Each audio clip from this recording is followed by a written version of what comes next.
अस्सलाम वालेकुम। आप इस वक्त मौजूद है अब्दुल खालिक के साथ अदबी डेरा पर।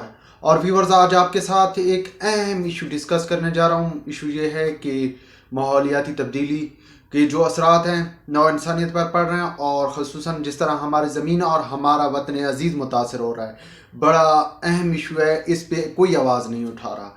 हालांकि सबसे ज़्यादा मुतासर पाकिस्तान हो रहा है, और पाकिस्तानी गवर्नमेंट बार बार जो है हाथ भी फैला रही है, एक बहुत बड़ा नुकसान भी उठा चुकी है सैलाब की सूरत में। साथ में बढ़ता हुआ दर्जा हरारत और गिरता हुआ दर्जा हरारत दोनों पाकिस्तान के लिए इंतहा खतरनाक पोजीशन इख्तियार करते जा रहे हैं। लेकिन गवर्नमेंट एक तरफ तो आवाज़ उठा रही है, बाहर से फंडिंग के लिए तो हाथ फैला रही है, लेकिन अंदरूनी सतह पे, खुद मुल्की सतह पे कुछ नहीं किया जा रहा है। और ना ही पाकिस्तानी रिसर्च अदारे और ना ही गवर्नमेंट कोई ऐसा प्लान तरतीब दे पा रही है कि वो माहौलियाती तब्दीली से कैसे निपटे और माहौल दोस्त सरगर्मियाँ कैसे शुरू करे। पिछली गवर्नमेंट ने बिलाशुबा एक प्लान भी बनाया था, बिलियन ट्रीज़ के नाम से उन्होंने एक मंसूबा भी शुरू किया था, लेकिन ना बिलियन ट्रीज़ कहीं कुछ कागजात में या कहीं ना कहीं पौधे लगे भी हैं, दरख्त लगे भी हैं, लेकिन उसके असरात अभी तक ना उन्होंने दर्जा पे कोई खातिर खा असर किया, और ना ही जो है वो मुल्की सतह पर माहौल पे कोई असर पड़ा है। तो ये सब कुछ क्यों हो रहा है, क्यों दर्जा हरारत बढ़ा है?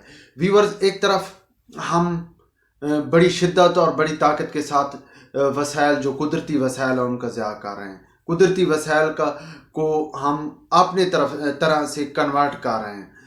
मुल्क के अंदर जितने भी आबी वसाइल हैं उनका एक अजीब व गरीब किस्म का हमारे यहाँ रवैया है कि जी सैलाब आया तो डैम बना दो, डैम बना दो। और भाई, डैम बनाने से और भी मसाइल होते हैं। दुनिया में जितने भी बड़े डैम बने उनके साइड इफ़ेक्ट भी हैं। साइड इफ़ेक्ट सिर्फ ये नहीं है कि आप अगर डैम बनाएंगे तो आपका जो है वो टूटेगा तो आपको नुकसान होगा। नहीं, डैम बनाने से आपके दर्जा हरारत पे भी असर पड़ता है, आपकी हवा में मौजूद नमी में भी जो है वो डैम असरअंदाज होता है, और नमी से होने वाली बीमारियां, मतलब जो सबसे ज़्यादा फंगस, यानी कि फसलों पर जो सबसे ज़्यादा अटैक होता है वो फंगस का होता है। और वो किससे जन्म लेती है? नमी से जन्म लेती है व्यूअर्स।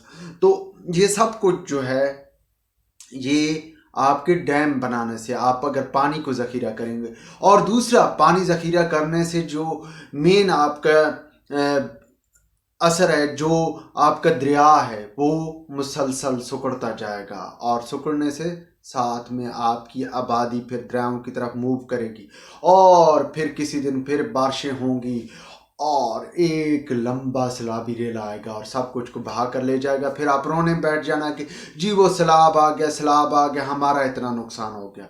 तो व्यूअर्स, हमें सीरियस होकर सोचना पड़ेगा कि माहौलियाती तब्दीली, जिस तरह माहौल चेंज होता जा रहा है, अब सब सच पूछे तो गर्मियाँ नाकाबिले बर्दाश्त हैं। आम आदमी के लिए, आम इंसान के लिए गर्मी नाकाबिले बर्दाश्त है। इसी तरह सर्दी, जिस जगह पे मैं रहता हूँ तो यहाँ पे इतनी सर्दी नहीं पड़ती थी। हमने बचपन में इतनी सर्दी नहीं देखी थी, और ना ही हमने बचपन में इतनी गर्मी देखी थी।